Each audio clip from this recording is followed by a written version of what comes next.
What is going on, everybody? It is Hazed here with Freedom Gaming. I am joined by Devin Brodman. I'm the owner of Southside Gaming. absolutely Devin. You guys are probably wondering what's going on here. Why is Freedom Gaming and SSG together? We'll get to that a little later. First, we want to find out more about Devin. Um, I wanted to get this interview set up because, from personally, I've attended a lot of events at SSG, and there aren't a lot of people that have sparked my interest as people, not just as store owners, but people. And this man speaking to the community before these events is second to none.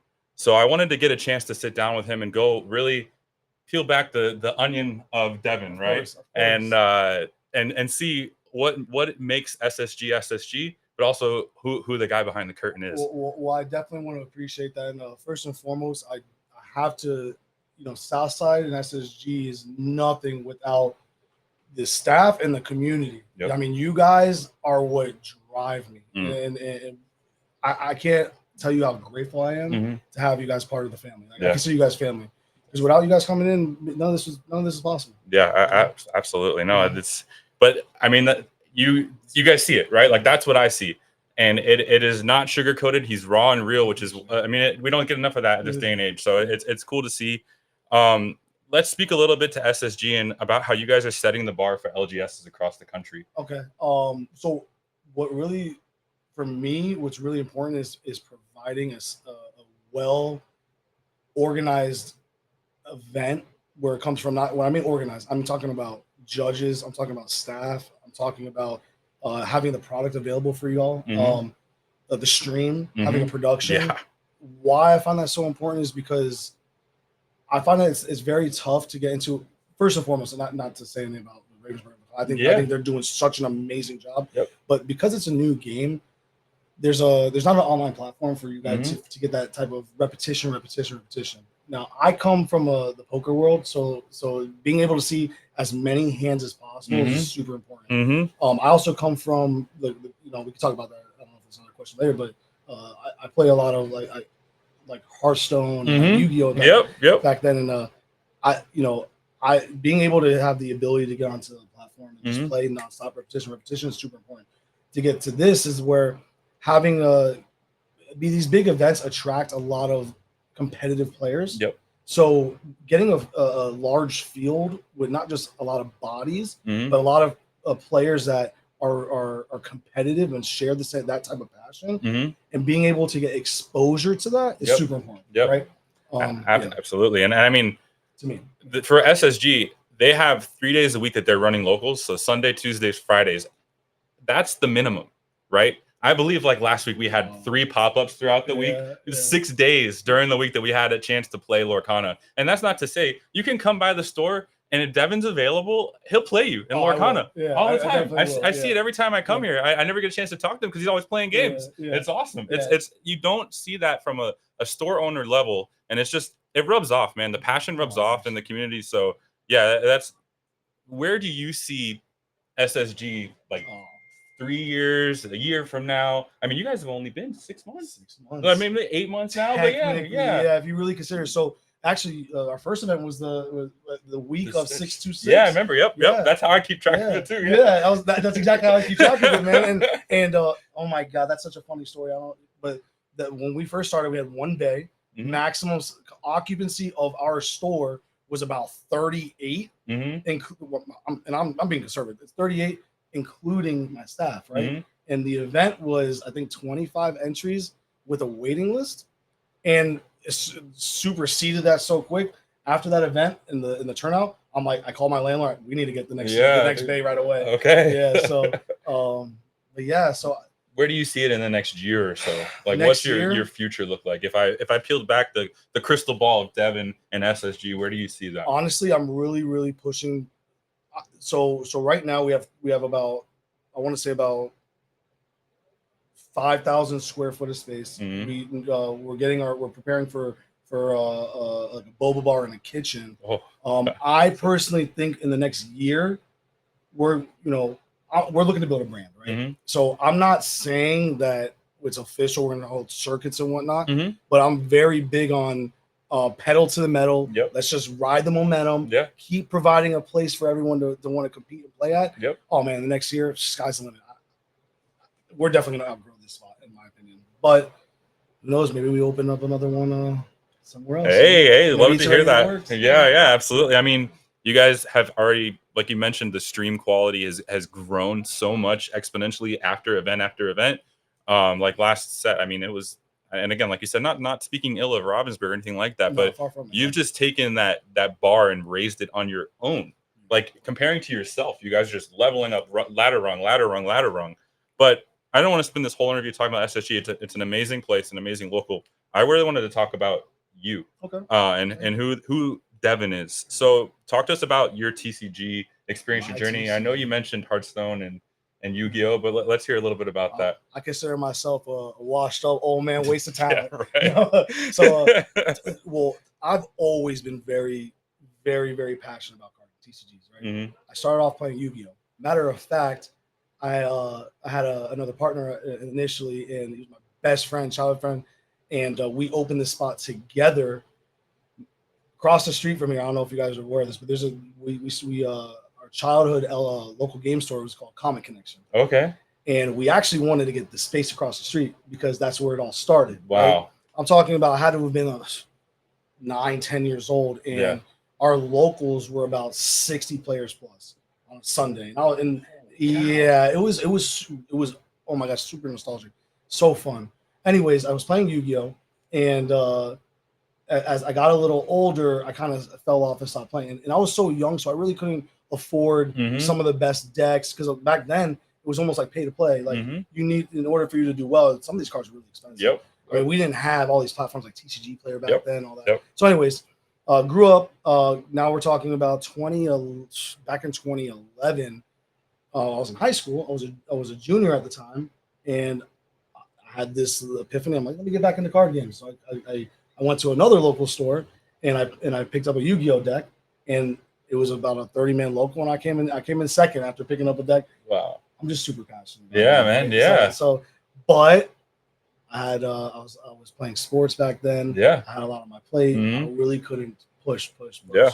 So I stopped playing, and then I got really big. I got really big into the Hearthstone scene. Yeah, Hearthstone, man. Yeah. I was big in that as well, for sure. Yeah. So that kind of like those were my TCGs, and now obviously Lorcana, man, it reminds me of Hearthstone a lot. Yeah, it is very similar. It's funny how it transfers like that. I agree. Yeah.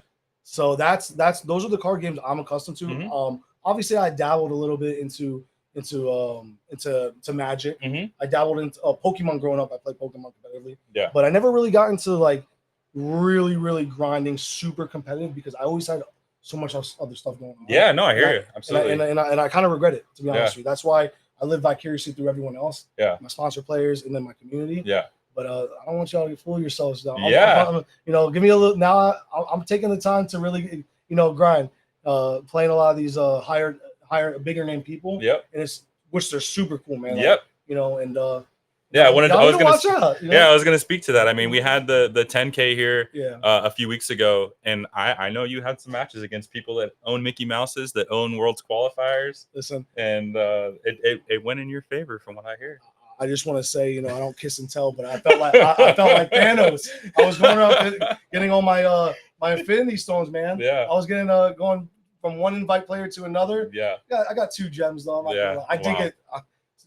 I played against Green Steel though. Oh my god. Yeah. They maybe not want to play the game anymore. Yeah, probably Kurt. I bet you played against Kurt Spice. Yeah. Kurt, man. Yeah, he destroyed me too that same weekend. So I hear you. Yeah. Yeah. Anyways, no, that's awesome, and I do agree with you about the Hearthstone thing. It does transfer very well. A few of the guys on my team all played Hearthstone, and they're doing pretty well at this game too. So it makes a lot of sense. I didn't know that about your partner. You guys being like playing as kids and doing this together collectively. Yeah. It's pretty cool to see. Yeah, I gotta say, I was very blessed with my childhood.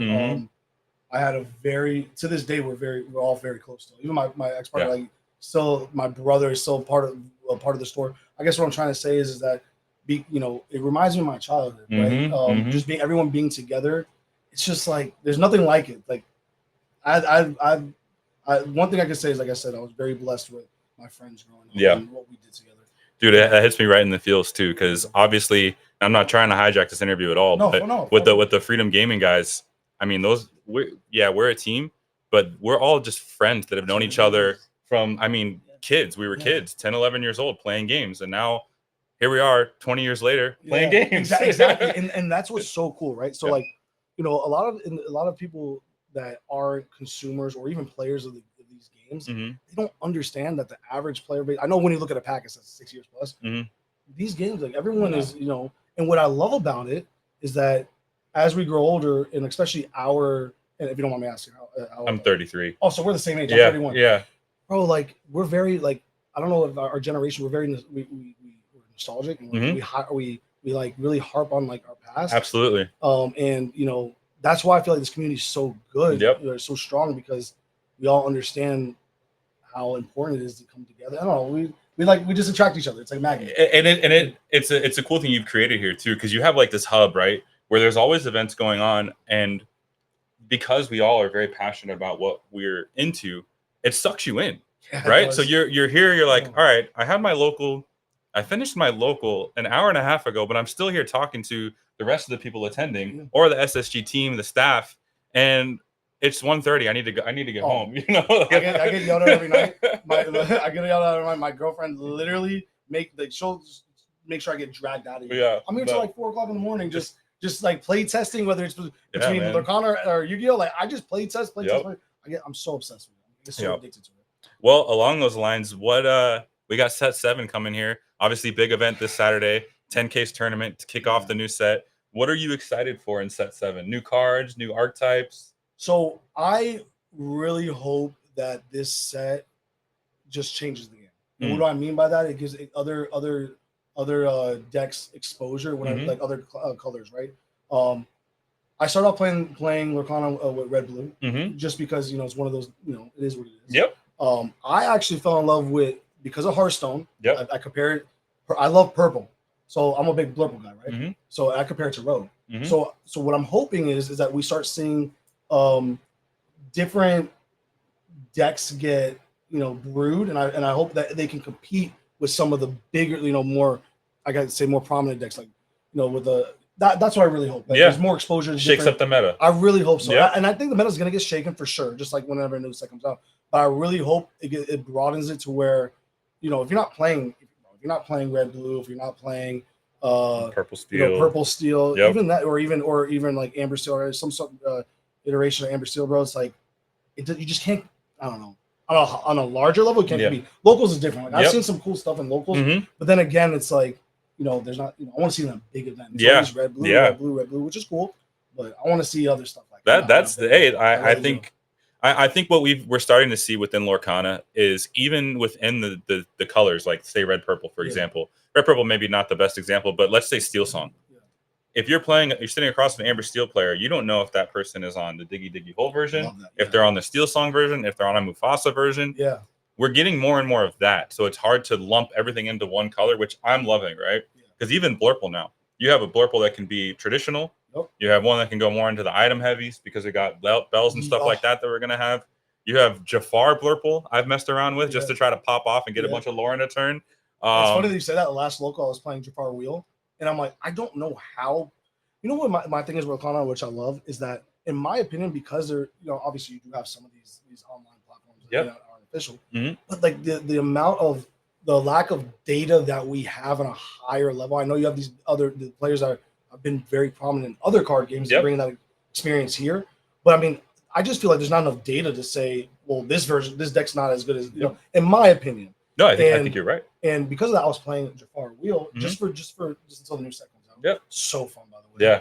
And I'm like, I don't know how someone hasn't made this yet. I'm not the best at deck building, I'll be honest with you. I go and I look at a deck, I'm like, all right, let me try this out. But I can't play test. So like, but you just said Blurple with Jafar is so cool, but that's not to go on a rant, but that is exactly why I love hosting these big events so periodically, because it allows a large fields where other people can maybe come in and try to make some of these decks more, you know, more meta relevant. I mean, let's take the last set, for example, set 6, which, I mean, it's not officially over yet. We got a few more days of it. Not until really the end of the set did DKP come out with that red blue list that everybody pretty much thinks now, okay, this is probably the best deck of a set. But Lorcana as a whole is not as solved as you have some of these other games. And I don't know, even when Pixelborn was around and we had an online client, the meta changed so often because once the meta shifted a little bit, it would allow for this other deck to come up a little more. So there's a lot of give and take, and it keeps it fresh for us. It right? does. As a player. And bringing that to that point too is like, because it's such a fresh new game, and because it's Disney and Ravensburger, I feel like there's a new player base coming in, and I have conversations all the time. This is my first TCG. Yep. So think about that's so that cool aspect. to see. Yeah. Think about being the first TCG, them not really having exposure to deck building. Mm-hmm. Wait till they start, gain the I'm not saying they're not confident, but gain the confidence to start going out of their realm and like, it's gonna bring in brand new. It's cool. It's like mutating. Yep. It's mutating like the TCG scene, bro. It's super cool. I'm very blessed. Like you mentioned, we have a lot of good things that have happened within this community, within Lorcana. But I'm on a team with my dad, right? Awesome, who's never played a TCG before. So I'm getting to see him live through that process. And it's almost like a kid in a candy store where he's getting the brew decks and stuff like that. By the way, that's my boy. Yeah. Bro, he hooked me with a green steel deck. Oh, my God. I don't want to give the sauce. Well, I mean, he's getting a new set. Yeah. Oh, my. I fell in love. And the whole deck, you can enchant it. Yeah, Green steel has a lot of enchanted cards. Oh, my God. It was so cool. Anyways, such a good guy. Yeah, I mean, I try to be like him every day for sure. But he's a good guy, and I'm so grateful to have you guys part of the community. You have no idea. Yeah, it's like I said. I mean, he was able to get a Let It Go in Vegas, so he was grinding. I mean, I think he went to 3 total DLCs, and on the last one, he got the Let It Go. So and I'm sorry if you mentioned earlier, he doesn't play. He never played TCG. Never played a TCG, nor Hearthstone, no nothing. That's so cool. The fact that he was able to go and get Let It Go. Yep. That. And he did it on his brew. That's so cool, right? Like he took a green steel mid-range deck, and green steel discard won the tournament at Vegas, but his was a mid-range, like grab your swords and stuff like that. And that's the deck I played against. Grab your swords, beast, the whole shift line, bro. That's his brew. Oh my God, it was so cool. Robin Hood, all that. Yeah. It's fun. It's very fun for me to be a part of. Yeah, man. I'm sure you guys are probably wondering, like, why is Freedom Gaming interviewing Southside? Like, that's kind of weird. Like, what's going on here? Should we tell them? I think maybe we should tell them. So, I can't say how grateful I am for you and your team to be a part of us and believing us from the beginning. Matter of fact, you're kind of without your team and individuals like yourself in this community, I don't think we would be able to scale up as fast as we did. So, with that being said, with super excitement, Freedom Gaming is now officially affiliated with Southside Gaming. Yeah, that's awesome. So when you go see them, I don't know if you can show them I could show them the logo. Yeah, I'll pull it up real quick so you guys can see. We're super excited. Again, it's the reason we want, like, Devin sold me on Devin, not just Southside Gaming. When I was here and I was commentating this event when he was speaking, when Peter Raimundo was here for this was the 8 case became it became bigger. I don't remember if 8 case was top or 10 case. So it was supposed to bigger and bigger. It was supposed to be a 4 case event. Yep. Turned into a 5 case event. Yep. And then I'm like, then we turned into an 8 case event. Yep. Right? Yep. Yeah. So but when he had his announcements that day, I mean, I've always believed in them, but seeing him speak to the community the way he did. And this is not just I want to go make money and forget the community. Like, it is the polar opposite of that. And that's what Freedom Gaming is about too. So I'm like, dude, I just want to hitch onto this guy and be like, just make this as big as we possibly can. So, I mean, for those of you guys that do follow any of our socials, that we would just want to make this community bigger and better, and just, it's awesome. I'm happy to be along for the ride. Man, I'm so grateful for you saying that. And it's not taken lightly. Like I said, it's so super meaningful for you to say that. That's what I'm here for. And even to grow friendships, man. Yeah. You know how hard it is to, nowadays, where to meet, forget about like meet genuine individuals, but just to meet anyone. I mean, the world's changing. Yep. Being able to come to a place where you feel safe, you have fun, but we can feel like family. Yep. That's why we do what we do here. Yep. I mean that from the bottom of my heart. Like you said before, it's not about the money. It's about creating an environment where everyone can feel family. That's what we're here for. Yep. And not to mention, I mean, the Southside Gaming team is all the people we hang out with all the time at these events. Anyways, we're constantly play testing with them. I mean, Jack and I, before he played the 8 case, I think our deck was 2 cards off, and then he went and top 8'd. Yeah, it's just so cool. I love that. I love I mean, that. he's the best, and Hector too. Like the whole team, they're awesome. Danny, like all the guys. See, that's why I said that. Like that, I go, oh, that's my boy, and then and it comes out so we're all friends. Yep. That's what's so cool about it. And just wait till one of us actually a major event. Just wait. That's all it takes is that time. Oh, it's gonna happen. I'll just wait. That's definitely gonna happen. Yeah. I'll show a little sneak peek here of. I mean, it doesn't look as. Oh yeah, that's actually pretty good there. Yeah. We have a little split. Yeah. There you go. So that's so fire. We'll have a little bigger blown up thing on the actual video, I'm sure, but we couldn't be more excited. I didn't want to take away from Devin's interview because again, I thought this needed to happen because I don't think enough people get to see his passion, his level of passion for the community outside of actually attending the event, which if you haven't done that, you should definitely do it. So I kind of wanted, like I said, to peel back and show who the guy behind the curtain and that's making all this stuff happen down in South Florida. I appreciate that. Yeah, man. Absolutely. Thank you so much for having me. And definitely, because of this affiliation, we're going to be making a lot more videos together. Yeah, absolutely. We're pushing out content, but I appreciate you having me. Man. On your channel tonight. Man. Awesome, man. Yep, absolutely. So that's it from us here, guys. Take care. I'm sure you'll be seeing a lot more stuff come out for this 10 case. It's just a couple days away. Well, we hope to see you guys there. And man. we did it, my friend. Absolutely. All right. Have a good one, guys.